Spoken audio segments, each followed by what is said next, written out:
संसार में न कोई किसी को दुख देता है, न कोई किसी को सुख देता है।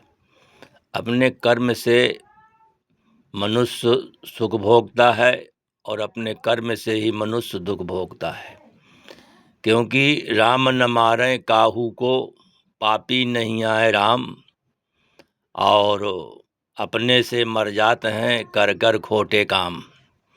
अब देखो, आज अपने बच्चों को कोई अच्छी सलाह, अच्छे संस्कार नहीं देता है। जब वो खुद ही नहीं सुधर रहा है तो बच्चों को क्या सुधारेगा। तो सत्संग का ये महत्व होता है कि देखो, 84 लाख योनि से अंतिम योनि मनुष्य की पाए हो, और इसके बाद जब इसे चूक जाओगे तो फिर 84 लाख तुम्हें भटकना पड़ता है। अगर शरीर में एक कांटा चुभ गया तो कितना दर्द होता है। अब बोलो, अब रामायण का लेख आज तक गलत नहीं है। उसमें लिखा है कि जन्मत मरत असह दुख होई। जब प्राणी जन्मता है या मरता है तो 1000 बिच्छू के डंक कितनी दर्द होता है। तो इसलिए कम से कम नहीं कुछ तो हमको ऐसा कुछ करना चाहिए कि हमारा जन्म खराब न हो। भला किसी का कर न सको तो बुरा किसी का मत करना। अगर हम किसी की भलाई नहीं कर सकते हैं तो उसको दुख क्यों दें, उसको परेशान क्यों करें। इसलिए कि कहा है कि परिहित सरिस धर्म नहीं भाई, अपर पीड़ा सम नहीं अधमाई। दूसरे के साथ आप कुछ हित करेंगे, उसका भला करेंगे, इससे बड़ा धर्म कुछ भी नहीं है। आप नहीं कहते हैं कि खड़िया और चंदन लगाओ, माला पहनो, अच्छे कपड़ा पहनो, ठीक है, बड़ी अच्छी बात है, लेकिन मन को भी ऐसा संस्कार दो कि वो भी सजाए। जैसे आप बाहर से वेशभूषा बनाते हैं, इसी प्रकार मन की वेशभूषा होनी चाहिए।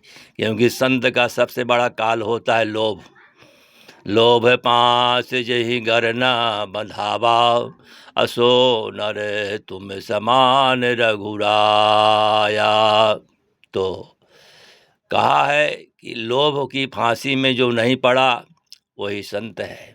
जिसे कुछ भी नहीं चाहिए वही संतों का महासंत होता है, राजाओं का महाराजा होता है। एक बार एक राज दरबार में एक फकीर पहुंचा और वहीं एक बगिया थी, वहाँ लेट गया।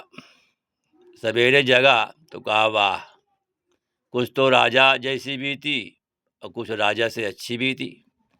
ये शब्द राजा ने सुने, उसको बुलवाया, कहा, क्यों फकीर, आज सवेरे बोल रहे थे कुछ राजा जैसी भी थी और कुछ राजा से अच्छी भी थी। कहा, हाँ महाराज, आप सोए, जो सोने का सुख आपको मिला, और मैं भी अपना बिस्तर बिछा कर सोया, वही सुख मुझे भी मिला। तो कुछ तो मेरी राजा जैसी भी थी।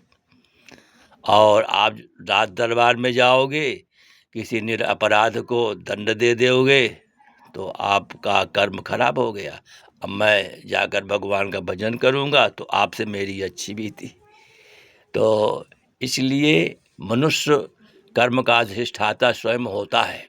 जैसे भगवान ने अर्जुन को उपदेश दिया कि हे अर्जुन, कर्म ही से सब कुछ होता है, और मोह जो होता है ये मनुष्य के जीवन का सबसे बड़ी व्याधि होती है। मोह सकल व्याधिन कर मूला। सारी व्याधियों की जड़ मोह होती है। जब अर्जुन को मोह हो गया तभी वो धनुष के पीछे भाग से अपना बाण मेल दिया बाहर और खड़ा हो गया कि प्रभु, मैं युद्ध नहीं करूंगा। आप तो मुझे ये घोर पाप में लगा रहे हो कि अपने गुरु को मार दो, अपने साले को, बहनोई को, भाइयों को, सबको मार दो। अरे खून से लथपथ सिंहासन बैठ के मैं क्या करूंगा। उस समय भगवान ने ही कहा था कि मोह के नशा पिए समता सुबुद्धि जात, और संतन की बात नहीं चित्त ठहरात है। कर्म करे खोटे फिर आप बने मोटे, अब बैठे सब जुरह जह लागो बाजार है। गुरु ध्यान छूट जात माया में बींध जात, अपर के परपंच जाल दुख बहु सहत हैं। अब कृष्ण कहे अर्जुन से मोह का प्याला छोड़, अमोह नशा पी गए सो माया के दास हैं।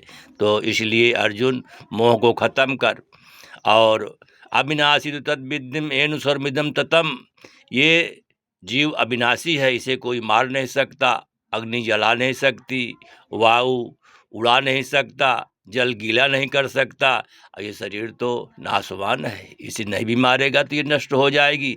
बोले सच्चिदानंद भगवान की जय।